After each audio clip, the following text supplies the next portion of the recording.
नमस्कार विद्यार्थी मित्रों, तपोन ग्रुप ऑफ स्कूल संचालित अपनी YouTube channel Tapon science academy में हूँ शिल्पा मैम आप सर्वे विद्यार्थीओं हार्दिक स्वागत करूँ छूँ।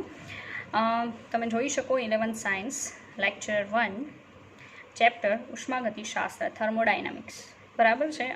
आज चैप्टर है ये पण इम्पोर्टન્ટ चैप्टर है जो कि गुजरात बोर्ड में तमे आखू चैप्टर जोई गया छो बराबर है। तो આપણે અત્યારે ફર્સ્ટ ઓફ ઓલ તો જે લાસ્ટ આપણો વિડીયો લેક્ચર છે એમાં આયનિક સંતુલનના કેટલાક MCQ બાકી રહી ગયા છે, તો પહેલાં એના ઉપર ફોકસ કરીશું એન્ડ એ ફિનિશ થાય પછી આપણે ઉષ્માગતિશાસ્ત્ર જે છે એ સ્ટાર્ટ કરીશું બરાબર છે। એમાં હું બહુ શોર્ટમાં પણ બધી ઇન્ફોર્મેશન તમને આપીશ બરાબર છે। તો ઉષ્માગતિશાસ્ત્ર જે છે તમે કેટલા અંશે ગુજરાત બોર્ડમાં સમજ્યા છો એનો મને કોઈ ખ્યાલ નથી બરાબર છે। તમે સમજ્યા હશો તો પણ લોંગ ટાઈમ થઈ ગયો તો તમારે એકવાર રિપીટ કરવું પડશે બરાબર છે। તો હું જેમ ચલાવતી જાઉં એમ તમારે ગુજરાત બોર્ડની બુકમાં પણ એકવાર રિપીટ કરતું જવાનું છે અને મેં જેટલું કરાવેલું છે એ પણ તમારે જોવાનું છે અને પ્લસ તમારી પાસે જે પણ બુક છે બરાબર એલન ઓર MCQની કોઈ પણ બીજી બુક બરાબર તો એ તમારે સોલ્વ કરવાની છે સાથે સાથે, કારણ કે થર્મોડાયનેમિક્સ એવી વસ્તુ છે તમે ફિઝિક્સમાં પણ જોવો છો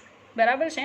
તો મોસ્ટ બધી વસ્તુનો તમને ખ્યાલ હશે પણ તેમ છતાંય અહીંયા હું જે કરાવીશ બરાબર છે એના બેઝ MCQ તમે સાથે સાથે કરશો તો વધારે ફાયદો થશે બરાબર। ચાલો અત્યારે તો આપણે લાસ્ટ જે લેશન છે આયનિક સંતુલન એના MCQ જે બાકી રહી ગયા હતા એક્ઝામમાં પૂછાયેલા એના ઉપર કોન્સન્ટ્રેટ કરીશું। ઓકે ચાલો તો MCQ તમારી સામે છે, આઈ થિંક એમ્સની એક્ઝામમાં પૂછાયેલો ક્વેશ્ચન છે એમ્સ। ઓકે એમાં આપેલું છે વિધાન, પ્રોપર ધ્યાન આપવું। વિધાન છે કે NaCl અને NaBrના જલીય મિશ્ર દ્રાવણમાં ફરી પાછું કહું એક સોલ્યુશન છે બરાબર, એ સોલ્યુશન NaCl અને NaBr બરાબર બંનેના જલીય સોલ્ટ ધરાવે છે, તેમાં Ag+ આયનો ઉમેરતા એમાં હું ઉમેરવાનું છે Ag+ આયન। તો પ્રથમ AgBrનું નહીં કે AgClનું અવક્ષેપણ થાય છે, એટલે AgBrની જગ્યાએ ફર્સ્ટ એનું અવક્ષેપણ થશે AgCl બરાબર છે, એવું આ વિધાન છે। કારણ આપેલું છે કે KSP of AgCl is less than KSP of AgBr બરાબર। તો લાસ્ટ વિડીયો લેક્ચરમાં જે MCQ કરાવ્યા છે તમે જે પણ અત્યાર સુધી સમજી ચૂક્યા છો કે અવક્ષેપણ ક્યારે પોસિબલ થાય ને ક્યારે નહીં બરાબર છે, તો તમે આને ફટાફટ સોલ્વ કરી શકો। ઓકે અહીંયા આપેલું છે કે AgClની KSPની પ્રાઇસ એ AgBrના KSPની પ્રાઇસ કરતાં કેવી છે ઓછી છે, અને એટલે જ AgClનું પ્રથમ અવક્ષેપણ થાય છે અને AgBrનું પછી અવક્ષેપણ થાય છે બરાબર। તો વિધાન છે આ એનું રીઝન છે, તમારે ડિસાઇડ કરવાનું છે કે આ 4 ઓપ્શનમાંથી શું આવશે। આવા MCQ તો નોર્મલી તમે સોલ્વ કરો છો। ફર્સ્ટ વન છે કે વિધાન અને કારણ બંને સાચા છે અને કારણ એ વિધાનની સાચી સમજ આપે છે। ઓકે સેકન્ડ, વિધાન અને કારણ બંને સાચા છે પરંતુ કારણ એ વિધાનની સાચી સમજ આપતું નથી। થર્ડ વન છે કે વિધાન સાચું છે જ્યારે કારણ ખોટું છે બરાબર।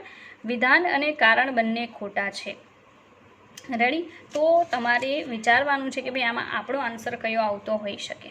એનું કહેવાનું એમ છે, ચાલો જો હું પ્રોપર કરાવું છું એટલે તમને ખ્યાલ આવશે। એનું કહેવાનું એમ છે કે આપણી પાસે એક સોલ્યુશન છે રેડી, એ સોલ્યુશનની અંદર NaCl એન્ડ NaBr બંનેનું મિશ્ર એક્વિયસ સોલ્યુશન છે।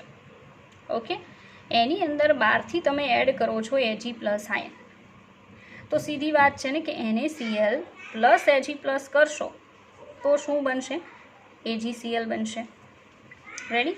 એ જ રીતે NaBr છે એમાં તમે Ag+ નાખો છો તો શું બનવાનું છે AgBr બનશે।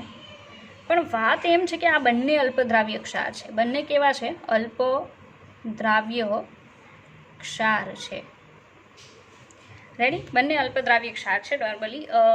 તો આપણે શું કહી શકીએ, હવે આપણે અહીંયા વિચારવાનું છે કે AgCl અને AgBr બંને શરૂઆતમાં તો ડિઝોલ્વ ફોર્મમાં હશે, થોડી થોડી ક્વોન્ટિટી જે પણ બને એ ડિઝોલ્વ થશે, પણ પછી જ્યારે તેની મહત્તમ કોન્સન્ટ્રેશન જે ડિઝોલ્વ થઈ શકે એમ છે દ્રાવ્યતા જેટલો જથ્થો એટલો ડિઝોલ્વ થઈ જશે, ને તેમ છતાંય જો એક્સ્ટ્રા બને છે હજી બરાબર છે તો અવક્ષેપણ પોસિબલ બનશે બરાબર। તો આપણે એ કહેવાનું છે કે પહેલાં AgClનું અવક્ષેપણ થાય કે AgBrનું થાય રેડી। તો આ લોકોએ તો આપણને વિધાનમાં આપી દીધેલું છે કે ભાઈ AgBrનું નહીં કે AgClનું અવક્ષેપણ થાય છે બરાબર.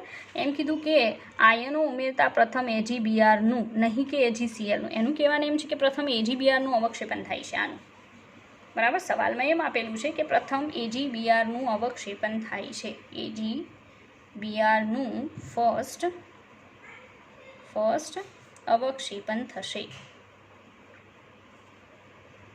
બરાબર. AgClનું નહીં થાય, પણ કોનું થશે? AgBrનું થશે. રેડી? એ વિધાન છે. કારણ એમ આપેલું છે કે KSP of AgCl, AgClનો KSP AgBrના KSP કરતાં કેવો છે? ઓછો છે, અને એટલા માટે AgBrનું પ્રથમ અવક્ષેપન થાય છે. બરાબર. ચાલો, તો હવે સમજો. તો આમાં વિધાન સાચું છે. બરાબર. વિધાન સાચું છે એનું રીઝન છે કે AgCl કરતાં AgBr પ્રથમ અવક્ષેપિત થઈ જાય. બરાબર છે, કારણ કે Br જે છે એની સાઇઝ મોટી છે. બરાબર. Clની સાઇઝ એની સાપેક્ષમાં કેવી આવશે? નાની આવશે. બરાબર. તો આમાં આયનિક કેરેક્ટરની વાત કરીએ તો વધારે આયનિક કેરેક્ટર કોની પાસે છે? AgCl પાસે. જ્યારે આની પાસે કેવું આયનિક કેરેક્ટર છે? ઓછું આયનિક કેરેક્ટર છે. કઈ રીતે હું આવું કહી શકું? તો જુઓ, ધન આયન તો સેમ જ છે, બંનેની સાઇઝ સેમ છે, પણ જે નેગેટિવ આયન જે છે એની સાઇઝમાં Clની નાની છે અને Brની કેવી છે? મોટી. તો ધ્રુવીભવન ક્યાં વધારે થાય? Brમાં. ધ્રુવીભવન યાદ છે ને તમને લોકોને? મેં કરાવેલું છે, યાદ હોય તો. ધ્રુવીભવન એટલે ઋણ આયનના વિદ્યુત વાદળની ધન આયન વડે થતી વિકૃતિ. બરાબર છે, એને શું કહેવાય? ધ્રુવીભવન. અહીંયા હું Ag+ લખું, એની સાઇઝ તો એઝ ઇટ ઇઝ છે, પણ Brની સાઇઝ જે છે ને મોટી હશે, અને એના કારણે આ અંડાકાર બની જાય, યાદ હોય તો. બરાબર. તો અહીંયા કયું કેરેક્ટર વધી જાય? સહસંયોજક કેરેક્ટર વધે. બરાબર. સહસંયોજક ગુણ વધે, મતલબ ઋણાયનની સાઇઝ જેટલી મોટી થાય ને એટલું સહસંયોજક ગુણ વધે. તો ઋણાયનની સાઇઝ કોની મોટી છે? Brની. તો સીધી વાત છે, એમાં સહસંયોજક લક્ષણ વધારે છે, અને જેમાં સહસંયોજક લક્ષણ વધારે હોય એની પાણીમાં દ્રાવ્યતા ઓછી હોય. પાણીમાં દ્રાવ્યતા ઓછી. તો સીધી વાત છે, જેની દ્રાવ્યતા પાણીમાં ઓછી હોય એનું ઝડપથી શું થઈ જાય? અવક્ષેપન થાય. તો વિધાન તો સાચું છે ભાઈ, કે AgBrનું ફર્સ્ટ અવક્ષેપન થશે અને AgClનું પછી થશે. બરાબર છે. તો પાણીમાં દ્રાવ્યતા ઓછી, આથી પ્રથમ અવક્ષેપિત થાય.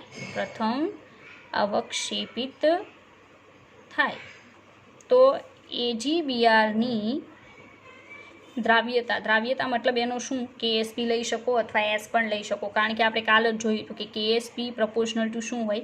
S. S એટલે દ્રાવ્યતા અને KSP એટલે દ્રાવ્યતા ગુણાકાર અચળાંક, બંને સેમ લઈ શકાય. તો AgBrનું KSPની પ્રાઇસ જે છે, દ્રાવ્યતા જે છે એ લેસ ધેન કોના કરતાં? KSP ઓફ AgCl છે. આવું થાય નોર્મલી. તમે સમજો ને તો આ રીતે થાય. બરાબર છે. આપણે જે અગાઉ જોઈ ગયા છે એના બેઝ ઉપર અહીંયા સુધી પહોંચી શકાય. એ લોકોએ તો કારણમાં શું આપ્યું છે જુઓ તો, કે KSP of AgCl is less than KSP of AgBr. તો કારણ સાચું ગણી શકાય નહીં. બરાબર. તો વિધાન સાચું છે, પણ કારણ જે છે, બરાબર, એ કેવું છે? ખોટું છે, સાચું નથી. બરાબર. તો આન્સર શું આવી શકે? ચેન્નઈ. કે વિધાન સાચું છે જ્યારે કારણ કેવું છે? ખોટું છે. તો આન્સર આવશે ચેન્નઈ. બરાબર છે. તો જરૂરી નથી વિદ્યાર્થી મિત્રો કે તમને દાખલા જ પૂછાશે. બરાબર છે. એની જગ્યાએ તમને આવા થિયોરિટિકલ તમારી સમજ પ્રમાણેના જે ક્વેશ્ચન છે એ પણ પૂછાઈ શકે અને તમારે આન્સર આપવાનો થઈ શકે. રેડી? તો ફરી પાછું કહી દઉં કે તમે જોઈ શકો કે એક સોલ્યુશન છે NaCl અને Br, એમાં Ag+ નાખવાનું છે. તો AgCl અને AgBr જેવા અલ્પદ્રાવ્ય ક્ષાર બનશે. વિધાનમાં એવું કીધું છે કે AgBr પ્રથમ અવક્ષેપિત થશે અને AgCl પછી અવક્ષેપિત થશે. તો સાચી વાત છે, કારણ કે AgBrમાં Br- ની સાઇઝ એટલી મોટી છે કે એની વિકૃતિ જે છે Ag+ વડે વધારે થશે. તો સહસંયોજક લક્ષણ આવશે, અને સહસંયોજક લક્ષણના કારણે એની પાણીમાં દ્રાવ્યતા કેવી થશે? ઓછી. આથી એ પ્રથમ અવક્ષેપિત થાય. તો KSP of AgBr is less than શું હોય? KSP of AgCl. જેની દ્રાવ્યતા ઓછી હોય એનું જ પ્રથમ શું થાય? અવક્ષેપન. બરાબર. તો વિધાન સાચું છે, પણ કારણ કેવું છે? ખોટું. ઓકે, ચાલો. તો બહુ એક અગત્યનો અને વધારે તમે સમજી શકો એવો આપણે એક MCQ સોલ્વ કર્યો. રેડી? આગળ નવો MCQ જોઈએ. આ પણ બહુ સારો MCQ છે, એમ્સની એક્ઝામમાં પૂછાયેલો. રેડી? અને એમ્સની એક્ઝામનું લેવલ જે છે JEE લેવલ સુધીનું હોય છે. બરાબર. તો આ ટાઈપના MCQ જે છે એ તમારે પૂછાઈ શકે. બરાબર છે. ચાલો, તો સવાલ જોઈએ. સવાલમાં એનું કહેવાનું એમ છે કે M2X3 સૂત્ર ધરાવતા એક અલ્પદ્રાવ્ય ક્ષારનો KSP, M2X3 સૂત્ર ધરાવતા એક સોલ્ટનો KSP આપી દીધો. કેટલો આપ્યો છે? 2.2 × 10⁻20 છે. એક બીજો ક્ષાર કે જેનું અણુસૂત્ર M2X છે, બીજો એક સોલ્ટ છે કે જેની ફોર્મ્યુલા છે M2X. તેની દ્રાવ્યતા M2X3ની સાપેક્ષમાં કેવી છે? બમણી. મતલબ જો તમે આની દ્રાવ્યતા ફાઇન્ડ કરી લ્યો S, બરાબર, એને મલ્ટીપ્લાય 2 કરો તો કોની દ્રાવ્યતા મળી જશે? M2Xની. કારણ કે એણે જ કીધું ને કે M2Xની દ્રાવ્યતા M2X3ની સાપેક્ષમાં બમણી છે. તો M2Xનો KSP શોધો, તો મતલબમાં આપણે M2Xના S સુધી પહેલાં પહોંચવું પડે, તો જ આપણને એનો KSP મળે. અને કોની મદદથી શોધવાનો? M2X3ની મદદથી. રેડી? ચાલો આપણે કામ કરીએ. કારણ કે M2X3નો KSP આપેલો છે તો આપણને એનો S મળી જશે. એને ગુણ્યા 2 કરશું તો આપણને આનો S મળી જશે ને એની મદદથી આપણને એનો KSP મળી જશે. બરાબર છે? ચાલો, તો ફર્સ્ટ ઓફ ઓલ આપણે શરૂઆત કરશું M2X3થી. ચાલો, M2X3 છે એની પ્રોસેસ લખો તો 2 moles of M3 plus 3 moles of X - 2 આવું આપણને મળે. આ કેટલા S થશે? 2S. આ કેટલા S થશે? 3S. ઓકે, આનું KSPનું સૂત્ર બનાવીએ તો KSP ઇઝ ઇક્વલ ટુ શું મળશે? 2Sનો સ્ક્વેર મલ્ટીપ્લાય 3Sનો ક્યુબ. ઓકે, 2 2 ઝા 4, 4Sનો સ્ક્વેર મલ્ટીપ્લાય 27Sનો ક્યુબ થશે 108. Sની કેટલી ઘાત થવાની છે? 5 ઘાત. રેડી? હવે આનો જે KSP છે એની પ્રાઇઝ આપણને આપેલી છે 2.2 ગુણ્યા 10 - કેટલી ઘાત આપેલી છે? 20 ઘાત આપેલી છે. બરાબર છે? પંચમૂળ કાઢવું પડશે. નોર્મલી એક્ઝામની અંદર JEEની એક્ઝામમાં તો કોઈ આવું ડિફિકલ્ટ સ્ટેપ હોય તો એ લોકો બ્રેકેટમાં લખીને આપે છે કે ભાઈ આની પ્રાઇઝ આટલી થાય, પંચમૂળ આટલું નીકળે. ઓકે, નીટની એક્ઝામની વાત તો નીટવાળાને આટલું મતલબ ડિફિકલ્ટ લેવલ મતલબમાં કે પંચમૂળ કાઢવાનું કે એવું જો ઇનકેસ આવે છે તો અહીંયા આંકડા એવા આપશે કે તમે ડાયરેક્ટલી પંચમૂળ કાઢી શકો. બરાબર, પણ આ તો એમ્સનો દાખલો છે એટલે નીટના લેવલ કરતાં થોડું હાઈ લેવલનું છે. બરાબર છે? JEEવાળાને પ્રોબ્લેમ નથી, એ લોકોને આપી દેશે. ઓકે, ચાલો, તો અહીંયા શું કરવાનું છે? આપણે 108 વડે પહેલાં તો આને ડિવાઈડ કરવું પડશે. તો Sની 5 ઘાતને કરતા બનાવીએ તો આ 108 આના છેદમાં જાય તો 2.2 ગુણ્યા 10 - 20 ઘાત છેદમાં આવશે 108. બરાબર, ચાલો આપણે કેલ્સીમાં ફાઇન્ડ આઉટ કરીએ કે કેટલો આન્સર આવશે. 2.2 divided by 108. 2.2 divided by 108 is equal to આવશે 0.02037. 0.02037 ગુણ્યા 10 - 20 ઘાત. આ Sની કેટલી ઘાત છે? 5 ઘાત. ઓકે, Sની 5 ઘાત છે. બરાબર છે? Sની 5 ઘાત કંઈક આટલી આવે છે 0.02037 ગુણ્યા 10 - 20. હવે એનું પંચમૂળ કાઢવાનું છે. મતલબ S ઇઝ ઇક્વલ ટુ પંચમૂળ ઓફ 0.02037 ગુણ્યા 10 - 20 ઘાત. હવે 10 - 20 ઘાત છે એનું પંચમૂળ તો નીકળી જાય. કેટલું આવશે? 5 ચોક 20 એટલે 10 - 4 ઘાત આવશે. ચાલો, એ તો આપણે લખી દઈએ કે S ઇઝ ઇક્વલ ટુ 10 - 4 ઘાત તો છે જ, પણ આનું પંચમૂળ કાઢવાનું છે. બરાબર છે? તો મેં તમને કીધું એમ બહુ તકલીફવાળું નથી, એવી રીતે આપશે કે તમે નોર્મલી કામ કરી શકો. બરાબર છે? આ તમે થોડો એ રીતે લીધેલો છે. તો પંચમૂળ આપણે કાઢીએ તો 1 મિનિટ.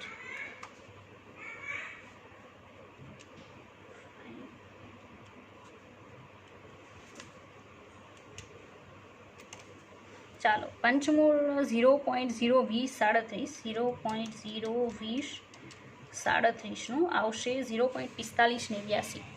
0.4589. તો આપણને S મળી ગયો. જોઈ લો. ઓકે, આનો જે S હશે ને એ જ S બરાબર કોનો લઈ શકાય? M2Xનો. પણ ફોર્મ્યુલા થોડી ચેન્જ થશે કારણ કે એનું સૂત્ર જુદું છે એટલે. બરાબર છે? ચાલો, તો આપણે આગળ વધીએ. આપણે હવે કામ કરશું કોના માટે? M2X માટે. M2X માટે આપણે KSP શોધવાનો છે. S તો આપણે ગોતી લીધો છે, આ જ S અહીંયા ચાલશે. બરાબર છે? કારણ કે દાખલાની રકમ જ એવી રીતે છે. હા, સીધી વાત છે, સોરી. આ ડાયરેક્ટલી S તો નહીં થાય કારણ કે M2Xનો S છે એ M2X3ના S કરતાં બમણો છે. મતલબ આને ગુણ્યા કેટલા કરવા પડશે? 2. અને એનો જે આન્સર આવે એ આપણો M2Xનો S ગણાશે. બરાબર છે? તો એને ગુણ્યા આવશે 2 ઇઝ ઇક્વલ ટુ આવશે 0.9179. 0.9179 ગુણ્યા 10 - 4 ઘાત. ઓકે, આટલો S છે એ M2Xનો લેવાનો છે કારણ કે ઓલા કરતાં બમણો લેવાનો છે. બરાબર, ચાલો, 2M + 1 પ્લસ X - 2. આનો 2S આવશે, આનો આવશે S થશે. ચાલો, આગળ વધીએ, આનું KSPની ફોર્મ્યુલા બનાવીએ તો KSP ઇઝ ઇક્વલ ટુ 2sની 2 ઘાત મલ્ટીપ્લાય sની 1 ઘાત, તો 4sનો શું આવશે ક્યુબ. રેડી. હવે જ્યાં તમને s દેખાય ત્યાં તમારે આ પ્રાઇસ મૂકવાની છે, બરાબર. હું કામ એ તમે સમજી શકો કારણ કે મેં એક્સપ્લેન કરેલું છે. રેડી. ચાલો, તો ઇઝ ઇક્વલ ટુ 4 ગુણ્યા શું આવશે 0.9179 ગુણ્યા 10ની -4 ઘાત. આનો શું કરવાનો છે ક્યુબ, તો એનો તમે ક્યુબ કરી શકો, બરાબર. 3 ટાઈમ્સ એકની એક રકમ છે અને મલ્ટીપ્લાય કરવાની છે, તો આપણે કરીએ. રેડી. ચાલો, 9179 multiply 0.9179 multiply 0.9179 is equal to આવશે 0.7733 મલ્ટીપ્લાય 4 ઇઝ ઇક્વલ ટુ આવશે 3.09 મલ્ટીપ્લાય 4 તેરી 12 10ની -12 ઘાત. આ શું મળી ગયો આપણને KSP. તો તમે જોઈ શકો KSPની પ્રાઇસ આવે છે 3.09 ઓર 3.0 લઈ શકો ઓર 1 લઈ શકો. અહીંયા 9 છે તો 3.1 લઈ શકો ઓર 3 પણ ચાલે, ગુણ્યા 10ની -12 ઘાત. આપણે ઓપ્શનમાં જઈને જોવાનું છે કે આપણો આન્સર ક્યાં છે, બરાબર. ચાલો જુઓ, ઓપ્શનમાં ડિસાઇડ કરો કે 3 ગુણ્યા 10ની -12 ઘાત ક્યાં છે, તો તમારી સામે જ છે એ ઓપ્શન, બરાબર. એ ઓપ્શન આપણો આન્સર છે કે 3 ગુણ્યા 10ની -12 ઘાત આન્સર આવશે. રેડી. તો તમે સમજી શકો કે દાખલો કઈ રીતે આખો મેં કમ્પ્લીટ કર્યો, બરાબર. ચાલો, હજી પણ આપણે બીજા MCQ પર જઈશું. આ પણ બહુ સારો MCQ છે, તમે સમજી શકશો. આના બેઝ તમે બીજા MCQ જે છે એ સોલ્વ કરી શકશો, બરાબર છે. ચાલો, આપણને આપવામાં આવે છે કે Na2SO4 સોડિયમ સલ્ફેટના દ્રાવણમાં, હવે સોડિયમ સલ્ફેટના સોલ્યુશનની અંદર Ag+, Ba2+, Ca2+ ના દરેકના 0.1 મોલર ઉમેરવામાં આવે ત્યારે કયો ક્ષાર સૌ પ્રથમ અવક્ષેપિત થશે? કયો ક્ષાર સૌ પ્રથમ અવક્ષેપિત થશે એ આપણો ક્વેશ્ચન છે, બરાબર છે. હું તમને કહી દઉં કે Na2SO4 છે, Na2SO4 any process first of all કોની સાથે કરાવવાની? Ag+. દેખાય ફર્સ્ટ વન Ag+, એની સાથે કરાવીએ તો શું બની જતું હશે? Ag2SO4 બનશે ને સિલ્વર સલ્ફેટ, જે આપણો પહેલો ઓપ્શન છે, દેખાય, બરાબર. ચાલો, સેકન્ડ Na2SO4 એની પ્રોસેસ કોની યારે કરાવવાની છે? Ba2+. ચાલો, તો એમાંથી જે બનશે એ શું બનશે? BaSO4. રેડી. આ અલ્પદ્રાવ્ય ક્ષાર, સેકન્ડ ઓપ્શન. ઓકે. પછી આગળ પ્રોસેસ Na2SO4 એની પ્રોસેસ કીધી છે Ca2+ સાથે. ઓકે, તો બનશે CaSO4 કેલ્શિયમ સલ્ફેટ. ઓકે, જે આપણો થર્ડ ઓપ્શન છે. અને સવાલ એવો છે કે આ 3 જે અલ્પદ્રાવ્ય ક્ષાર બને છે એમાંથી સૌ પ્રથમ અવક્ષેપન કોનું થશે? સીધી વાત છે કે સૌ પ્રથમ અવક્ષેપન એનું થાય કે જેની દ્રાવ્યતા સૌથી ઓછી હોય, એટલે કે KSP સૌથી ઓછો હોય, બરાબર છે. તો વિચારો કે સૌથી ઓછો KSP કોનો છે, બરાબર. BaSO4નો કેટલો? 10ની -11 ઘાત, CaSO4નો 10ની -6 ઘાત અને Ag2SO4નો 10ની -5 ઘાત. તો આમાં જ્યારે માઇનસ ઘાત હોય ને ત્યારે મોટું એ નાનું હોય ને નાનું એ શું હોય? મોટું હોય. તો સૌથી નાનો કોનો આવશે KSP?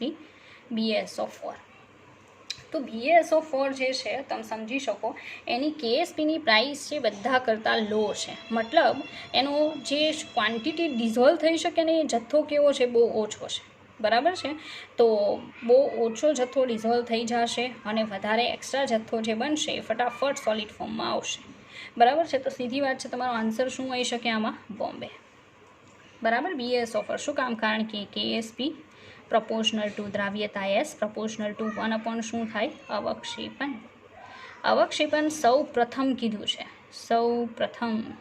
જો સૌ પ્રથમ હોય તો આ સૌથી શું હોવું જોઈએ? નાનું હોવું જોઈએ. બસ એ જ વસ્તુ તો આપણે ફાઇન્ડ આઉટ કરી છે, બરાબર. તો આપણો આન્સર આવશે BaSO4 બેરિયમ સલ્ફેટ. ઓકે, ચાલો આગળ વધીએ બીજા એક ક્વેશ્ચન તરફ. બહુ સારો ક્વેશ્ચન છે. ફરી પાછું સવાલ જોઈએ. JEE 2009માં પૂછાયેલો ક્વેશ્ચન. ઓકે, ચાલો. 1.0 × 10⁻⁴ મોલર Na2CO3ના દ્રાવણમાં ઘન BaNO3 ટ્વાઇસને ધીરે ધીરે ઉમેરવામાં આવે છે. Ba+2ની કઈ સાંદ્રતા પછી BaCO3નું અવક્ષેપણ થવાનું શરૂ થશે? બરાબર, તો કહેવાનું એમ છે કે BaCO3 છે એની કઈ કોન્સન્ટ્રેશન જે છે એના પછી એનું અવક્ષેપણ થવાનું ચાલુ થશે. બરાબર છે, તો KSPએ જે કોન્સન્ટ્રેશન મળે એટલી કોન્સન્ટ્રેશન પછીની કોન્સન્ટ્રેશને અવક્ષેપણ ચાલુ થાય. બરાબર, તો તમે જોઈ શકો છો BaCO3નું KSP આપેલું છે. હવે તમને S કોનો મળી જાય અહીંયાથી? CO3નો S પણ આપેલો છે, તો કોનો S ફાઇન્ડ કરી લો? Ba+2નો. Ba+2નો જે S આવશે એના કરતાં જો આપણે એમ પણ Ba+2ની કઈ સાંદ્રતા કીધી છે ને, તો Ba+2નો S શોધી લઈએ આપણે. બરાબર, કેમ કે આપણી પાસે નથી, તો એ તમારો જવાબ રહેશે કે ભાઈ આ જેટલી કોન્સન્ટ્રેશન છે Ba+2ની એ મેક્સિમમ કોન્સન્ટ્રેશન થઈ ગઈ દ્રાવ્ય થવા માટે. હવે ભૂલથી નહીં તમે Ba+2ની કોન્સન્ટ્રેશન વધારશો તો આ BaCO3 અવક્ષેપિત થઈ જશે. બરાબર છે, તો આપણે જોઈએ. ફર્સ્ટ ઓફ ઓલ આપણને આપેલું છે Na2CO3. ઓકે, Na2CO3 જે સોલ્ટ છે, બરાબર છે, એમાંથી 2 આયન છૂટા પડે, 2 moles of Na plus 1 mole of CO3 2-. Ready, આની કોન્સન્ટ્રેશન જો 1.0 × 10⁻⁴ મોલર હોય તો આની પણ કેટલી હશે? 1.0 × 10⁻⁴ મોલર. તો આનો S તો તમને ખબર જ છે, CO3નો S તમને ખબર છે કે આટલો છે. બરાબર છે, અને આપણે BaCO3 બનાવવાનું છે. કઈ રીતે? કે Na2CO3ના સોલ્યુશનમાં શું નાખવાનું? BaNO3. તો બંને વચ્ચે પ્રોસેસ લખીએ. રેડી, ચાલો હવે પ્રોસેસ બતાવીએ. પ્રોસેસમાં પહેલાં કોની? Na2CO3 વત્તા શું આવશે? BaNO3 twice. Okay, BaNO3 twice. ચાલો, પ્રોસેસ થઈને શું બનવાનું છે? NaNO3. તો આ તો સોલ્યુબલ સોલ્ટ છે, સીધી વાત છે, તમને ખ્યાલ છે. રેડી, અને શું બનશે? BaCO3 અલ્પદ્રાવ્ય ક્ષાર છે, અલ્પદ્રાવ્ય ક્ષાર. ઓકે, તો એ જે છે અલ્પદ્રાવ્ય ક્ષાર છે તમે સમજી શકો. Na2CO3 BaNO3 ટ્વાઇસ પ્રોસેસ થઈ NaNO3 પ્લસ BaCO3 બનશે. બરાબર, એમાં BaCO3 જે છે અલ્પદ્રાવ્ય ક્ષાર છે, જ્યારે NaNO3 છે એ તો દ્રાવ્ય છે, તો આપણે આની ઉપર કોન્સન્ટ્રેટ કરવાનું છે. હવે BaCO3 જે છે અલ્પદ્રાવ્ય ક્ષાર એનું તમે આવું લખી શકો, કારણ કે આપણે અલ્પદ્રાવ્ય ક્ષાર માટે લખીએ છીએ કે Ba2 પ્લસ શું છે? CO3 2-. હવે આની કોન્સન્ટ્રેશન S આપણને ખબર જ છે, કેટલી? 1.0 × 10⁻⁴ મોલર છે, જે આપણને આ સોલ્યુશનમાંથી જ અહીંયા મળી જાય છે. અહીંયા જેટલા આવશે એ આટલા હશે. આનો KSP આપણને ખબર છે. બરાબર છે, KSP કેટલો આપેલો છે એનો? 5.1 × 10⁻⁹. 5.1 × 10⁻⁹. તો આનો S મળી જાય ને. આનો S આપણા માટે ક્વેશ્ચન માર્ક છે. બરાબર છે, ચાલો તો આના માટે KSPની ફોર્મ્યુલા બનાવીએ. ચાલો, KSP = કોની concentration? Ba2 પ્લસની concentration multiply CO3 2- ની કોન્સન્ટ્રેશન. KSP 5.1 × 10⁻⁹ છે, ઇઝ ઇક્વલ ટુ આ S આપણે શોધવાનો છે. આનો S તો આપણી પાસે છે 1.0 × 10⁻⁻ કેટલા છે? 4. આ S ફાઇન્ડ કરીએ. S ઇઝ ઇક્વલ ટુ શું આવવાનું છે? 5.1 × 10⁻⁹. ઓકે, ડિવાઇડેડ બાય કેટલા આવશે? 1.0 × 10⁻⁴. ઓકે, તો કેટલા આવશે? 5.1 × 10⁻⁻ કેટલા આવ્યા? 5. તો 5.1 × 10⁻⁵ મોલર. આના કરતાં જો Ba2 પ્લસની, આ S કોનો છે? Ba2 પ્લસની કોન્સન્ટ્રેશન છે, અને એ જ તો આપણને ગોતવાની કીધી હતી. હવે જો ભૂલથી નહીં તમે આના કરતાં એટલે કે 5.1 × 10⁻⁵ કરતાં Ba+2ની કોન્સન્ટ્રેશન વધારશો ને, બરાબર, તો BaCO3નું શું થઈ જશે? અવક્ષેપણ થઈ જશે. બરાબર, તો આપણો આન્સર કેટલો આવશે? 5.1 × 10⁻⁵ મોલર. ચાલો ઓપ્શનમાં જોઈએ કે ક્યાં છે આપણો આન્સર. ચાલો, ઓપ્શનમાં પહેલો જ ઓપ્શન તમે જોઈ શકતા હશો, 5.1 × 10⁻⁵ મોલર. તો આપણો આન્સર કયો આવશે? અમદાવાદ. તો તમે જોઈ શકો JEE 2009માં પૂછાયેલો ક્વેશ્ચન. બરાબર છે, KSP બેઝ જ છે. ચાલો, હવે પછીનો આપણે એક નવો ક્વેશ્ચન, જે પણ બહુ જ ઇમ્પોર્ટન્ટ, અગત્યનો અને સારો MCQ છે, JEEમાં પૂછાયેલો ક્વેશ્ચન છે. બરાબર છે, હવે પછીના બધા JEE અને JEE એડવાન્સના છે. રેડી, ચાલો તો સવાલ સ્ટાર્ટ કરીએ. કંઈક આવી રીતે છે. એમ કહેવામાં આવેલું છે કે AgBrનો KSP, ભાઈ AgBrનો KSP આપી દીધેલો છે 5.0 × 10⁻13 છે. પછી એમ કીધું કે 0.05 મોલર 1 લિટર AgNO3ના દ્રાવણમાં KBrના કેટલા ગ્રામ ઉમેરતા AgBrનું અવક્ષેપણ શરૂ થશે? ભાઈ શરૂ થવાની વાત કરે છે, થયું નથી, શરૂ થવાનું છે. તો શરૂ ક્યારે થાય? બરાબર, કે જ્યારે તમે શું ફાઇન્ડ કરી લ્યો એસ, જેમ કે આપણે આગળના દાખલામાં કર્યો કે એએસપીની મદદથી કોઈ એકનો એસ ફાઇન્ડ આઉટ કરી લ્યો કે જેનો તમારી પાસે નથી. બરાબર છે, તો તમને ખ્યાલ આવી જશે કે AgNO3ના દ્રાવણમાં KBrના કેટલા ગ્રામ ઉમેરતા કે KBrના કેટલા ગ્રામ ઉમેરવા પડશે. બરાબર છે. ચાલો હવે ફર્સ્ટ ઓફ ઓલ તો AgBrનો KSP આપેલો છે. બરાબર છે, અને AgBrનું જ અવક્ષેપન થશે કે નહીં એનું કામ છે. તો આપણે અલ્પદ્રાવ્ય ક્ષારથી જ શરૂઆત કરીએ કે AgBr પ્રોસેસ બતાવીએ તો શું થવાનું છે, Ag plus plus Br minus. Ready, આનો KSP તો આપી દીધેલો જ છે. પછી એમ કીધું કે KBrનું સોલ્યુશન 0.05 મોલર છે, 1 લીટર છે. બરાબર છે, તો 0.05 મોલર અને 1 લીટર AgNO3ના દ્રાવણમાં KBrના કેટલા ગ્રામ નાખવાના છે. હવે આપણી પાસે એસ કોનો આપેલો છે, Ag પ્લસનો છે. Br માઇનસનો એસ ફાઇન્ડ આઉટ કરી લઈએ. બરાબર, જો Br માઇનસનો એસ ફાઇન્ડ આઉટ કરી લઈએ તો આપણને ખ્યાલ આવી જશે કે કેટલું વજન એડ કરવાની જરૂર પડશે. બરાબર છે. ચાલો તો અહીંયા આનો KSP આપેલો છે 5.0 10⁻13. Ag પ્લસ છે એની કોન્સન્ટ્રેશન 0.05, મતલબ એસ આપેલો છે Ag પ્લસનો, બટ આનો એસ આપણી પાસે નથી. જો એનો એસ ફાઇન્ડ આઉટ કરી લઈએ, બરાબર છે, તો આખા KBrનો એ જ હોય, કારણ કે એ પ્રબળ ક્ષાર છે ને. બરાબર છે, એ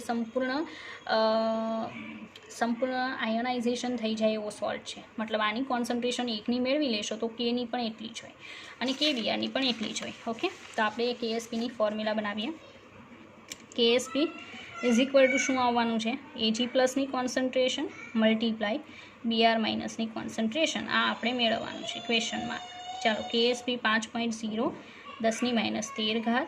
okay, is equal to Ag પ્લસની કોન્સન્ટ્રેશન 0.0 કેટલા છે, 5 મલ્ટીપ્લાય Br માઇનસની કોન્સન્ટ્રેશન. ઓકે, તો 5 multiply 10⁻13 divided by 0.05. Okay, is equal to શું મળશે, Br માઇનસની કોન્સન્ટ્રેશન. રેડી, ચાલો તો Br માઇનસની કોન્સન્ટ્રેશન આપણે જોઈએ છે. ચાલો જુઓ, 0.05 ને 5ના નીચે લઈ ગયા છે. ઓકે, તો આમ પણ લખી શકાય ને કે 5 × 10⁻13 5 × 10⁻2 થાય 5 કેન્સલ. કેટલા આવશે, 10⁻13 પ્લસ 2 તો 10⁻- કેટલી, 11 ઇઝ ઇક્વલ ટુ Br માઇનસની કોન્સન્ટ્રેશન થશે ને. બરાબર, તો Br માઇનસ છે એની કોન્સન્ટ્રેશન કેટલી મળશે, 10⁻11 મળશે. બરાબર છે, હવે એના ઉપરથી આપણે વજનને એના પર જવાનું છે. બરાબર, આજે મેળવી મોલરમાં મળે છે. ચાલો જોઈએ આપણે હવે કઈ રીતે. તો આ તો નવો સમ છે, આપણે બીજા પેજમાં જોઈએ. ચાલો, કહેવાનું એમ છે કે આપણને અત્યારે Br માઇનસ છે એની કોન્સન્ટ્રેશન મળે છે. એ જ કોની કોન્સન્ટ્રેશન હોય, KBrની, કારણ કે KBrમાંથી જ K પ્લસ અને Br માઇનસ છૂટા પડે છે. આની કોન્સન્ટ્રેશન જો 10⁻11 મોલર હોય તો આની પણ 10⁻11 મોલર હોવાની ને. બરાબર છે, કારણ કે આપણને જે અણુભાર આપેલો છે KBrનો આપેલો છે અને વજન પણ KBrનું માંગેલું છે. રકમમાં તમે જોઈ શકો. બરાબર, KBrનું મોલેક્યુલર માસ 120 છે. તો આપણે એમ કહી શકીએ કે જો 1 મોલર હોત તો કેટલા ગ્રામની જરૂર પડે, 120 ગ્રામની જરૂર પડે. 1 મોલર બનાવવું હોય તો તમારે 1 લીટરમાં 1 મોલ નાખવા પડે. રેડી, તો 1 મોલ એટલે 120 ગ્રામ. તો આપણે તો 10⁻11 મોલર બનાવવું છે, કેટલા ગ્રામ નાખવા પડશે. બરાબર છે, ચાલો તો 120 × 10⁻11 આટલા ગ્રામ નાખવા પડે. આગળ 2 પોઈન્ટ ખસેડીએ તો 1.2 × 10⁻9 ગ્રામ આટલા ગ્રામ નાખવા પડે. કોના, KBrના. બરાબર છે, તો તમે સમજી શકો કે કઈ રીતે આખો સમ થાય છે. રેડી, તો આપણે ઓપ્શનમાં જોઈએ કે ભાઈ 1.2 × 10⁻9 ગ્રામ KBr ઓપ્શન ક્યાં આપેલો છે. બરાબર છે, ચાલો ઓપ્શનમાં 1.2 × 10⁻10 ગ્રામ, આ તો નહીં આવી શકે, ઘાત ખોટી છે. 1.2 × 10⁻9 ગ્રામ, તો બોમ્બે આપણો આન્સર છે. બરાબર, એમ કહેવાનું એમ છે કે કેટલા ગ્રામ KBr નાખવા પડે AgNO3ના સોલ્યુશનમાં કે જેથી AgBrનું શું ચાલુ થાય, અવક્ષેપન. એના માટે ફર્સ્ટ ઓફ ઓલ આપણે શું કર્યું કે એજી બીઆરના કેએસપી ઉપરથી બીઆર માઇનસનો એસ ફાઇન્ડ આઉટ કર્યો. હવે બીઆર માઇનસનો જેટલો એસ હશે એટલો જ કોનો હોય કે બીઆરનો. કે બીઆરની એટલી જ મોલારિટી હશે, બરાબર છે. તો 1 મોલર બનાવવા માટે 120 ગ્રામ કે બીઆર નાખવું પડે તો મળેલી મોલારિટી એ કેટલી, એટલે આન્સર આવી જશે, બરાબર. તો આ JEE પૂછાયેલો ક્વેશ્ચન. ચાલો લાસ્ટ ક્વેશ્ચન જોવાનો છે, બરાબર. JEE એડવાન્સ 2013 પૂછાયેલો ક્વેશ્ચન, એડવાન્સનો ક્વેશ્ચન છે. ઓકે, ચાલો સોલ્વ કરીએ એન્ડ ધેન જે આપણું ચેપ્ટર છે એ ચેપ્ટર આપણે ફિનિશ કરીશું અને સ્ટાર્ટ કરીશું થર્મોડાયનામિક્સ, બરાબર છે. ચાલો, જેનો ફર્સ્ટ લેક્ચર છે આ JEE advance 2013 Ag2CrO4 silver ક્રોમેટનો KSP આપી દીધેલો છે. 298 કેલ્વિન તાપમાને Ag2CrO4ની 0.1 મોલર AgNO3ના દ્રાવણમાં દ્રાવ્યતા શોધો. તો ભાઈ આપણને આપેલું છે સમાનાયન અસર, કારણ કે તમે જોઈ શકો કે જે દ્રાવક લેવાનું છે ને એમાં Ag+ છે અને જે આપણો સોલ્ટ છે અલ્પદ્રાવ્ય ક્ષાર એમાં પણ શું છે Ag+. તો મેં તમને યાદ હોય તો સમાનાયન અસર કેએસપીવાળા ટોપિકમાં એક્સપ્લેન કરેલી છે કે જ્યારે સમાનાયન અસર હોય ત્યારે તમારે કઈ કોન્સન્ટ્રેશન લેવાની કે જે કોમન આયન છે એની, બરાબર. ચાલો સમજાવું. આપણી પાસે અલ્પદ્રાવ્ય ક્ષાર છે Ag2CrO4. ઓકે, આની પ્રોસેસ આમ લખાય 2 moles of Ag+ plus CrO4 2-, બરાબર. આવી પ્રોસેસ તમે લખી શકો કારણ કે આપણો કેવો ક્ષાર છે અલ્પદ્રાવ્ય ક્ષાર. ચાલો આના ઉપરથી આનું કેએસપીની ફોર્મ્યુલા શું બને Ag2CrO4ની કે KSP of Ag2CrO4 is equal to આ જે Ag+ છે એની કોન્સન્ટ્રેશન એટલે 2 મલ્ટીપ્લાય Ag+ની કોન્સન્ટ્રેશન અને એનો શું આવે સ્ક્વેર પ્લસ અહીંયા આવશે CrO4 2- કોન્સન્ટ્રેશન.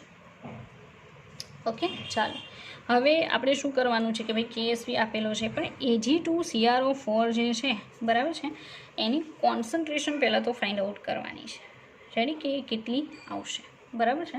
ચાલો તો અહીંયા આવશે 4s², અહીંયા મલ્ટિપ્લિકેશન આવશે, વત્તા નહીં આવે, મલ્ટીપ્લાય અહીંયા શું આવશે CrO4 2- કોન્સન્ટ્રેશન, બરાબર છે.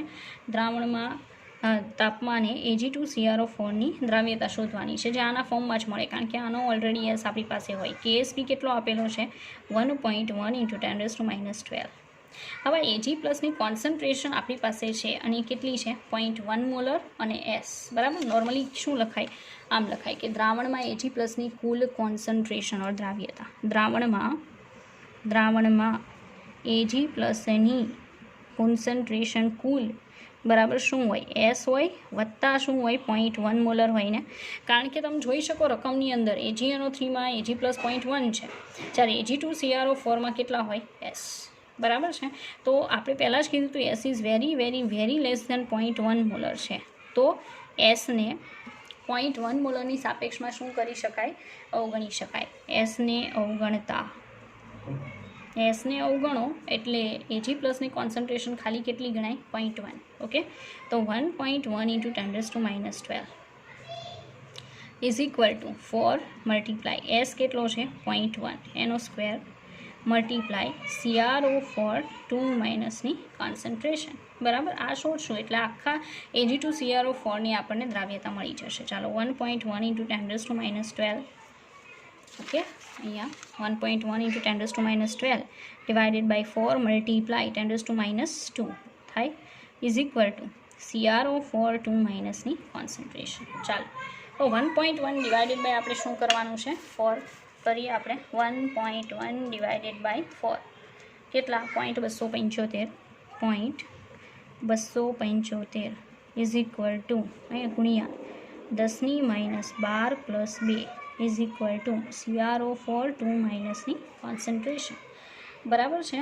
તો અહીંયા એક મિનિટ, તો 10⁻10 થશે, બરાબર. તો એક મિનિટ 0.1 4 × 0.1 10⁻1 સ્ક્વેર, તો 10⁻10 1.1 × 10⁻, ઓકે, 4 × 0.1 સ્ક્વેર, કુલ તો લેવાની આવશે નહીં, તો અહીંયા મલ્ટિપ્લિકેશન નહીં આવે, એસનો સ્ક્વેર પણ નહીં આવે, ડાયરેક્ટલી 0.1 મૂકવાના આવશે, બરાબર છે.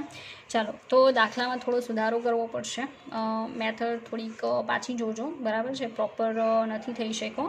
તો અહીંયા ધ્યાન શું રાખવાનું છે, આ ટાઈપનો સમ આવે ત્યારે, બરાબર, અલ્પદ્રાવ્ય ક્ષારવાળો, કે એમાં તમને જો અહીંયા કોઈ પણ તત્વયોગ મિતીય ગુણાંક આપે તેમ છતાંય તમારે એ આખું જે ટોટલ એજી પ્લસની કોન્સન્ટ્રેશન હોય ને એ જ કેટલી લઈ લેવાની, 0.1. એટલે આ કરવાની જરૂર નથી, અહીંયા ડાયરેક્ટલી કેટલા આવવાના છે, 0.1 આવશે. શું કામ, તો અહીંયા જે એક્સપ્લેનેશન કર્યું, એસ પ્લસ 0.1 મોલર, ટોટલ એટલા થાય ને, તો S is very very less than 0.1 molar. એસને શું કરવાનું, અવગણવાનું, આ 4 ઓર સ્ક્વેર નહીં આવે, બરાબર, કારણ કે એ ટોટલ થતાં આપણી પાસે આંકડો 0.1 આવે, બરાબર. મારી ભૂલ છે, સમજવામાં મિસ્ટેક કરેલી છે.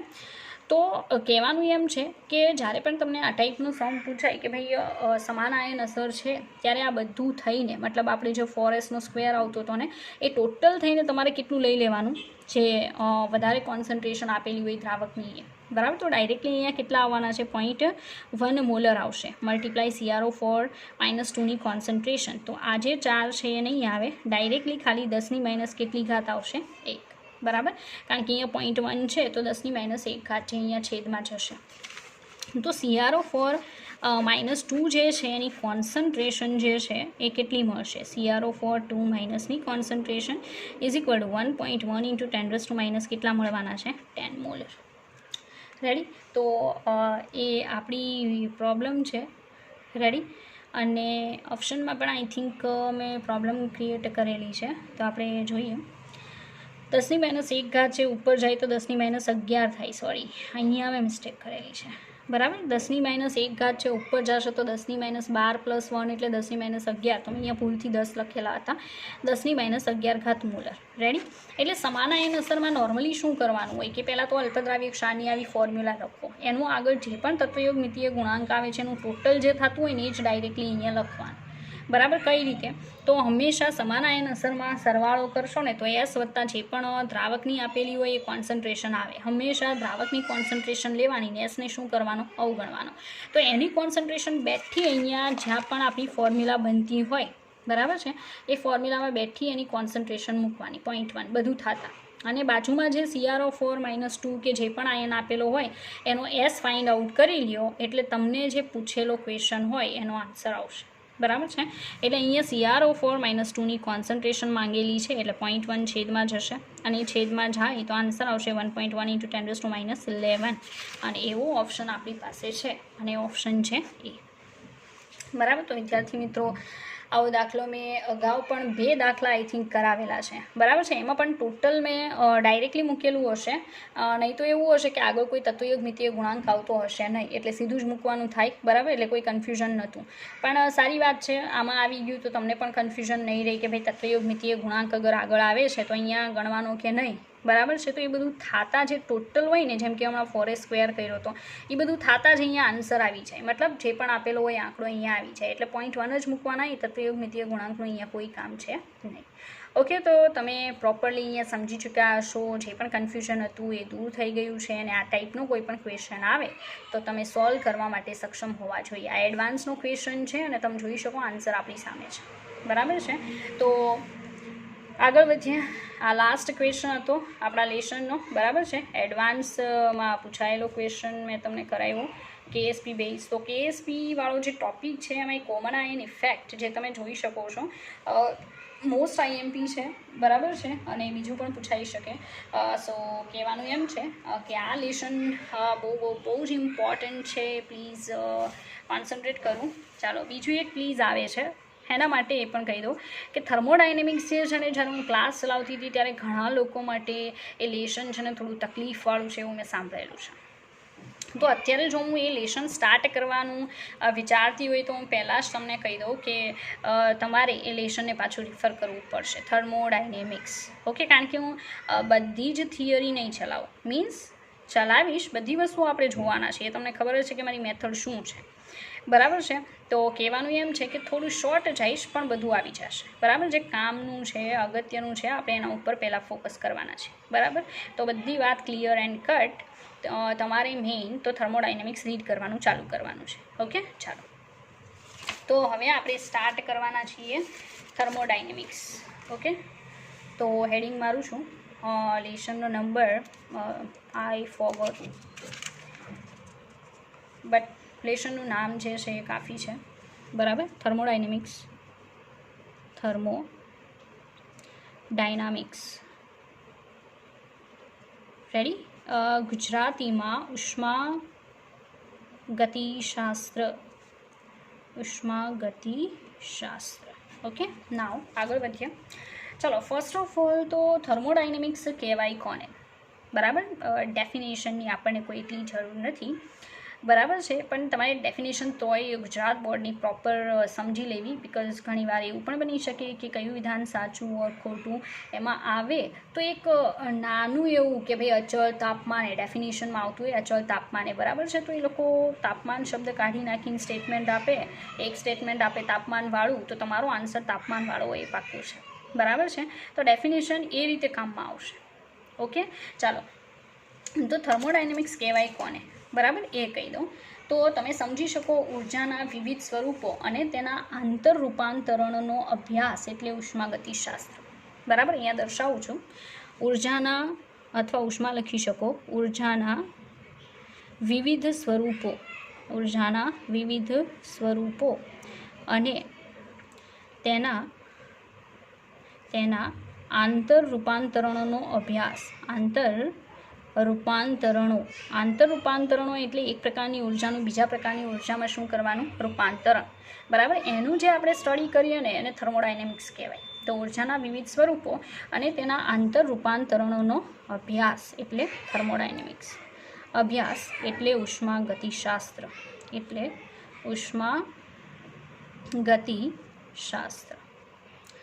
બરાબર. ચાલો, તો આ આપણે ખાલી બસ શરૂઆત કરી, શબ્દ સમજા કે વોટ ઇઝ થર્મોડાયનેમિક્સ, બરાબર. તો ઉર્જાના વિવિધ સ્વરૂપો અને તેના આંતર રૂપાંતરણોનો અભ્યાસ એટલે ઉષ્માગતિશાસ્ત્ર. ચાલો, આમાં કેટલાક શબ્દો છે બહુ ઇમ્પોર્ટન્ટ છે.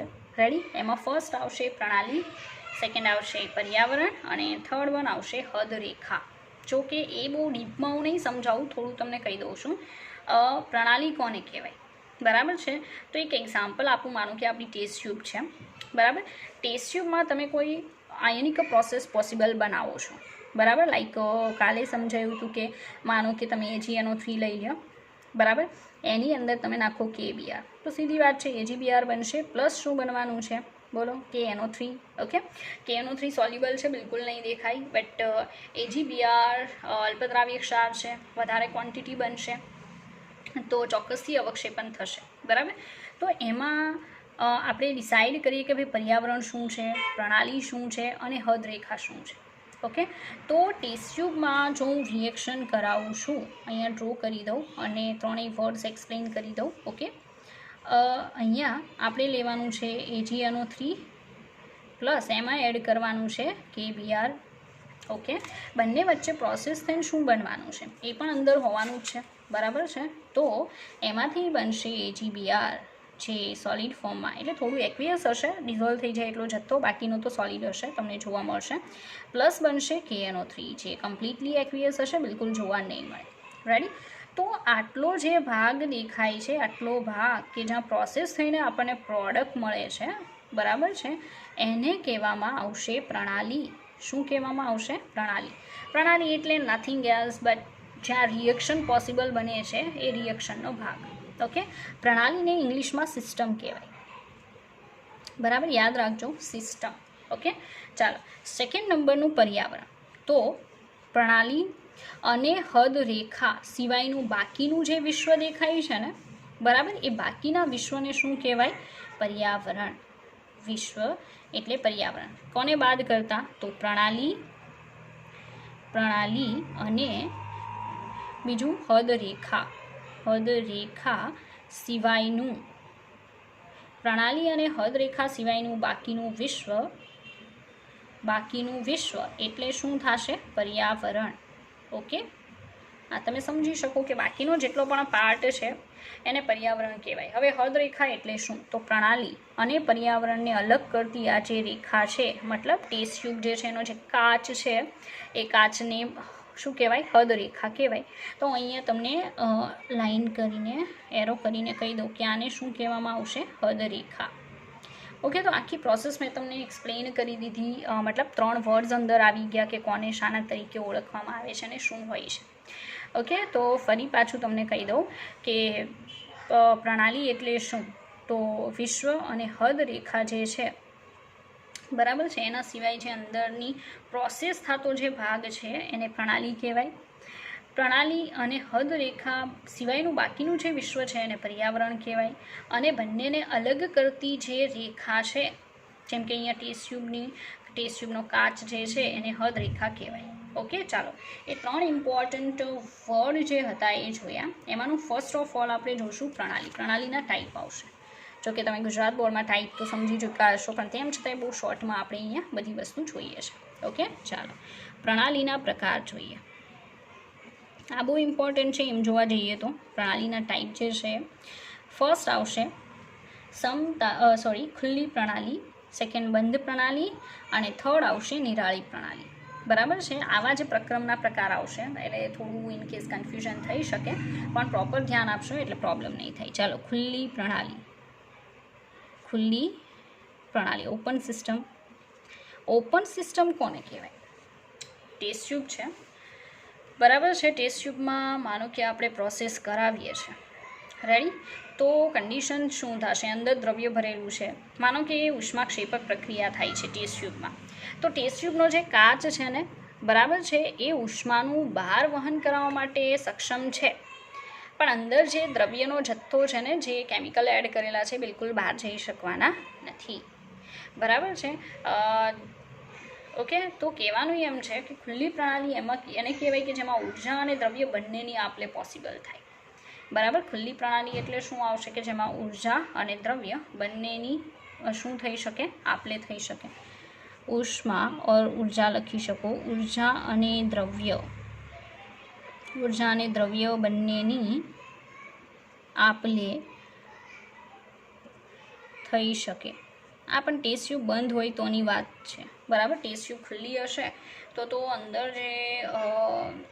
અંદર જે શું કહેવાય વરાળ બને છે એ પણ બહાર જઈ શકશે. દ્રવ્ય જે ગેસીસ ફોર્મમાં છે એ પણ, એન્ડ જે ઉષ્મા છે એ પણ બહાર જઈ શકશે. બરાબર છે. તો ખુલ્લી પ્રણાલી એને કહેવાય કે અંદર રહેલો દ્રવ્યનો જથ્થો પ્લસ ઉર્જા એ બંનેની આપલે પોસિબલ બની શકે. કોની સાથે? પર્યાવરણ સાથે. બરાબર, તો મેં તો શોર્ટમાં લખેલું છે કે ખુલ્લી પ્રણાલી એને કહેવાય કે જેમાં ઉર્જા અને દ્રવ્ય બંનેની આપલે પર્યાવરણ અને પ્રણાલી વચ્ચે પોસિબલ છે, એને ખુલ્લી પ્રણાલી કહેવાય. ચાલો, સેકન્ડ. બરાબર, હા, એક્ઝામ્પલની અંદર એમાં તમે રકાબીમાં મૂકેલું પાણી ઓર એવું બધું લઈ શકો. ઓકે, ચાલો, સેકન્ડ આવશે બંધ પ્રણાલી. બંધ પ્રણાલી. ચાલો, બંધ પ્રણાલીમાં ખાલી એકનું જ વિનિમય પોસિબલ છે અને એ છે ઉર્જા, નોટ દ્રવ્ય. દ્રવ્ય છે, હવે તમે ઢાંકણ બંધ કરી દેશો માનો કે ટેસ્ટ ટ્યુબનું, તો ઉષ્મા બહાર જઈ શકે છે, પણ અંદર રહેલા કેમિકલ્સ બહાર જવાની કોઈ શક્યતા છે નહીં, ગેસીસ ફોર્મમાં પણ નહીં. બરાબર છે. ચાલો, તો એમ કહી શકાય ફક્ત ઉષ્માની જ આપલે પોસિબલ બને છે, પ્રણાલી અને પર્યાવરણ વચ્ચે, દ્રવ્યની નહીં. બરાબર છે. તો પ્રણાલી અને પર્યાવરણ વચ્ચે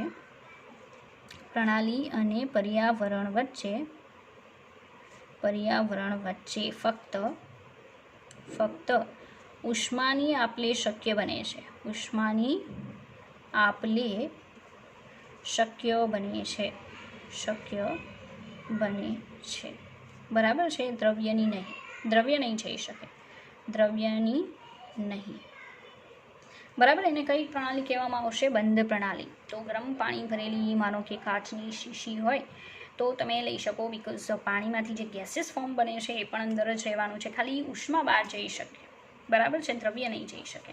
ચાલો, થર્ડ નંબરનું એ આવશે નિરાળી પ્રણાલી. નિરાળી પ્રણાલી. ચાલો, આમાં તમે સમજી ગયા હશો કે આની ડેફિનેશન શું આવી શકે, મતલબ શું કહી શકાય, નિરાળી પ્રણાલી શું છે. તમે એમ કહી શકો ઉષ્મા અને દ્રવ્ય એકપણની પર્યાવરણ અને પ્રણાલી વચ્ચે આપલે પોસિબલ નથી. બરાબર છે. એક આદર્શ પરિસ્થિતિની વાત કરી છે. તો આદર્શ પરિસ્થિતિ તો આપણને ખબર છે, માણસો પણ આદર્શ નથી હોતા, તો વસ્તુ તો શું વિચારવી. બરાબર છે. તો કહેવાનું એમ છે કે ઘણા કહેતા હશે કે થર્મોસ ફ્લાસ્ક, બરાબર, થર્મોસ થર્મોસ, ગરમ ઓર ઠંડુ પાણી રાખવા માટેના જે થર્મોસ આવે છે, બરાબર. માનો કે ગરમ ચા રાખવાના થર્મોસની વાત કરીએ તો તમે જો ગરમ ચા ભરશો તો અમુક સમય સુધી ચોક્કસથી થર્મોસ એને ગરમ રાખી શકશે, પણ એની પણ એક લિમિટેશન છે ને, અમુક સમય પછી એ આ કામ બિલકુલ નહીં કરી શકે. તો નિરાળી પ્રણાલી છે એક આદર્શ કન્ડિશન છે, અને આદર્શ કન્ડિશન લોંગ ટાઈમ માટે તો પોસિબલ નથી, હંમેશા માટે. હા, તો શોર્ટ ટાઈમ માટે તમે થર્મોસ જે છે એને નિરાળી પ્રણાલીમાં ગણાવી શકો, બરાબર, કારણ કે ઉષ્મા કે દ્રવ્ય બેમાંથી એકને બહાર નહીં જવા દે. રેડી? એટલે નિરાળી પ્રણાલી શું કહી શકાય? ઉષ્મા અને દ્રવ્ય પૈકી કોઈ પણનું પર્યાવરણ અને પ્રણાલી વચ્ચે આપલે શક્ય નથી. પ્રણાલી વચ્ચે આપલે બિલકુલ શક્ય નથી. રેડી? આવી કન્ડિશન મેં એક્ઝામ્પલ આપ્યું કે એક આદર્શ કન્ડિશન છે. આદર્શ કન્ડિશન છે લોંગ ટાઈમ માટે પોસિબલ બની શકે નહીં, બરાબર છે. ચાલો આગળ જોઈએ પ્રક્રમ. What is પ્રક્રમ? બરાબર. પ્રક્રમને બીજું તમે કામ કહી શકો ઓર પ્રક્રિયા કહી શકો, બરાબર. પણ પ્રક્રિયા જે છે એને થર્મોડાયનેમિક્સમાં એઝ અ પ્રક્રમ લેવામાં આવે છે. તો સેકન્ડ આપણું આવશે પ્રક્રમ, બરાબર છે. પ્રક્રમ એટલે રિએક્શન, નથિંગ એલ્સ, બરાબર છે. ચાલો તો હા, પ્રક્રમનું એક બીજું પણ થર્મોડાયનેમિક્સ વાઇઝ તમે કહી શકો કે પ્રણાલીનું એક અવસ્થામાંથી બીજી અવસ્થામાં થતું રૂપાંતરણ એટલે શું કહી શકાય? પ્રક્રમ. રેડી? તો આપણે ડેફિનેશન જોઈએ કે પ્રણાલીનું એક અવસ્થામાંથી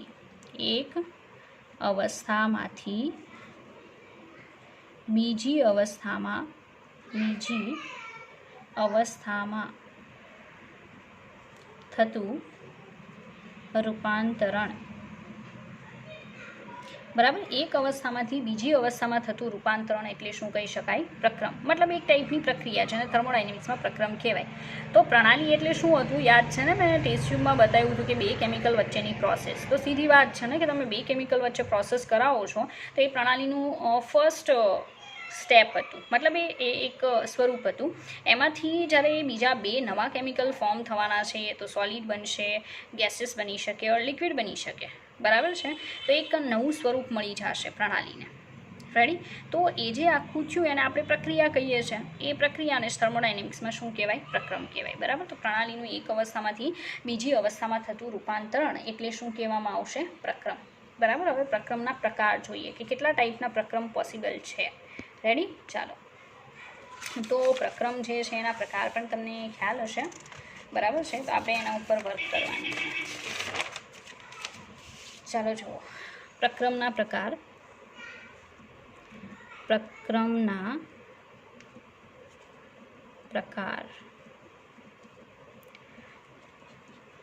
બરાબર.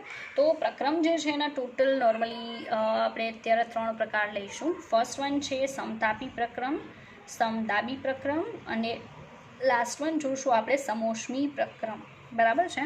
તો ફર્સ્ટ વન લઈએ આપણે સમતાપી પ્રક્રમ.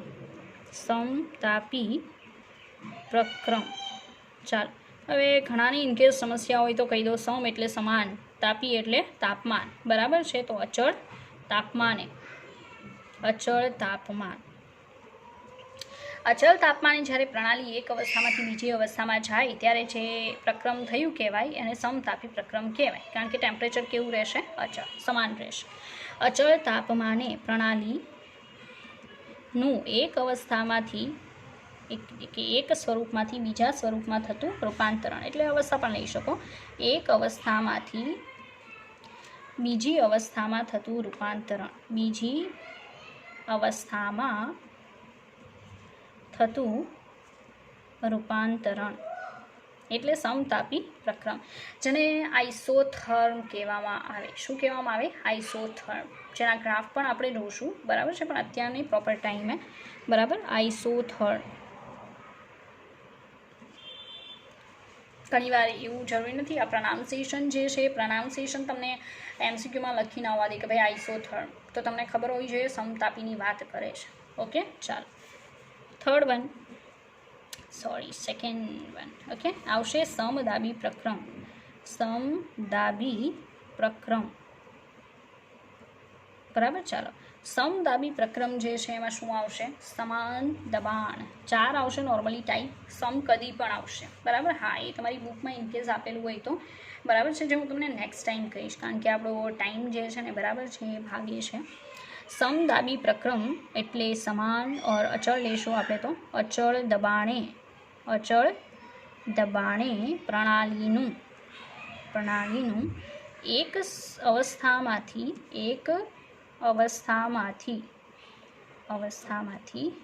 બીજી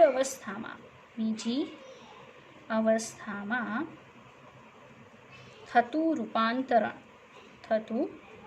રૂપાંતરણ એટલે શું કહેવામાં આવશે? સમદાબી પ્રક્રમ, જેને આઇસોબાર કહેવામાં આવશે. આઇસોબાર.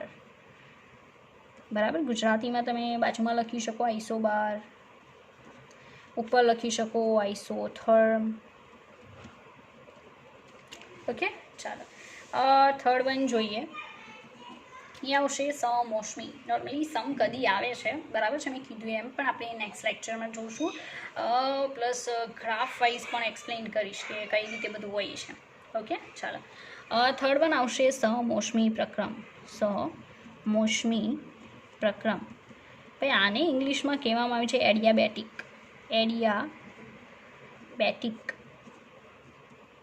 બરાબર. એડિયાબેટિક પ્રક્રમ. બરાબર. એડિયાબેટિક, ગુજરાતીમાં અહીંયા લખી દઉં એડિયાબેટિક. ઓકે. આની ડેફિનેશન શું આપી શકાય? બોલો. તો સમોષ્મી પ્રક્રમ એટલે આવશે પ્રણાલી ઉષ્મા મેળવે પણ નહીં અને ગુમાવે પણ નહીં ત્યારે થતા પ્રક્રમને શું કહેવાય? સમોષ્મી પ્રક્રમ કહેવાય. પ્રણાલી મતલબ આપણે નિરાળી પ્રણાલીની જે વાત કરીને, બરાબર છે, એવી નિરાળી પ્રણાલી પ્રોડ્યુસ કરીને પછી જો પ્રક્રમ કરાવો તો બસ એ સમોષ્મી પ્રક્રમ કહેવાય, નથિંગ એલ્સ. તો પ્રણાલી ઉષ્મા મેળવે પણ નહીં અને ઉષ્મા ગુમાવે પણ નહીં, પણ તો જ પોસિબલ થાય ને, કારણ કે ઉષ્મા મેળવવાની પણ નથી ને ઉષ્મા ગુમાવવાની પણ નથી. મતલબ પ્રણાલીમાં જેટલી ઉષ્મા છે એટલી ને એટલી એઝ ઇટ ઇઝ કન્ઝર્વ થવી જોઈએ. બરાબર છે. મતલબ અચળ રહેવી જોઈએ. એવી કન્ડિશન પ્રોડ્યુસ કરવી હોય તો તમારે પહેલાં તો શું કરવું પડે? એક નિરાળી પ્રણાલી પ્રોડ્યુસ કરવી પડે. તો જ પોસિબલ છે ને કે ઉષ્મા બહાર પણ નહીં જાય, અંદર પણ નહીં આવે. બરાબર છે. તો પ્રણાલી ઉષ્મા મેળવે પણ નહીં અને ગુમાવે પણ નહીં ત્યારે થતા પ્રક્રમને શું કહેવામાં આવશે? સમોષ્મી પ્રક્રમ કહે છે. એડિયાબેટિક. બરાબર છે, એડિયાબેટિક કહેવાય. ફોર્થ નંબરનું છે સમકદી. બરાબર છે, પણ સમકદી જે છે એમાં કદ અચળ રાખીને જે પ્રક્રમ થાય, મતલબ પ્રણાલીનું એક અવસ્થામાંથી બીજી અવસ્થામાં રૂપાંતરણ થાય એને સમકદી કહેવાય. ઇંગ્લિશમાં એને આઇસોક્રોનિક કહેવામાં આવે છે. આઈ થિંક ઇંગ્લિશ વર્ડ મને અત્યારે યાદ નથી પ્રોપર, નેક્સ્ટ ટાઈમ કહીશ, પણ અત્યારે હારે જ લઈ લઈએ. સમકદી પ્રક્રમ. બરાબર છે. સમ એટલે સમાન અને કદ એટલે કદ. અચળ કદે પ્રણાલીનું એક અવસ્થામાંથી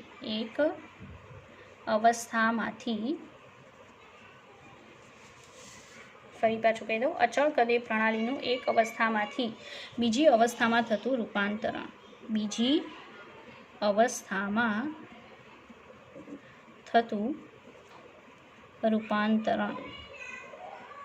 બરાબર. એટલે શું આવશે? સમકદી પ્રક્રમ. આઇસોક્રોનિક જ કહેવામાં આવે છે. હું લખી દઉં છું. બરાબર છે. જો આમ તેમ હશે તો નેક્સ્ટ ટાઈમ હું સુધારી દઈશ. આઇસોકોર સમથિંગ. બરાબર, એવા નામથી ઓળખવામાં આવે છે. અચળ કદે પ્રણાલીનું એક અવસ્થામાંથી બીજી અવસ્થામાં થતું રૂપાંતરણ એટલે આવશે સમકદી પ્રક્રમ. ઓકે. તો આજે મેં ખાલી કીધા એ તમને પ્રક્રમના ટાઈપ કીધા છે. હવે પછી જે આવશે ને એ બહુ ઇમ્પોર્ટન્ટ છે. ઓકે. તો નેક્સ્ટ લેક્ચરમાં આપણે એના ઉપર ફોકસ કરીશું. અને આ લેશન છે મને જ્યાં સુધી ખબર છે ત્યાં સુધી તમે એટલું પચાવી નથી શક્યા. બરાબર છે. તો જો હવે તમારે પચાવવું હોય તો તમારી પાસે ઓપ્શન છે કે આમાં પ્રોપર ધ્યાન આપો તો તમે ચોક્કસથી સમજી શકશો થર્મોડાયનેમિક્સને. આમાં પણ કામ લાગશે પ્લસ ફિઝિક્સમાં. બરાબર છે. ચાલો, તો મળીએ નેક્સ્ટ લેક્ચરમાં.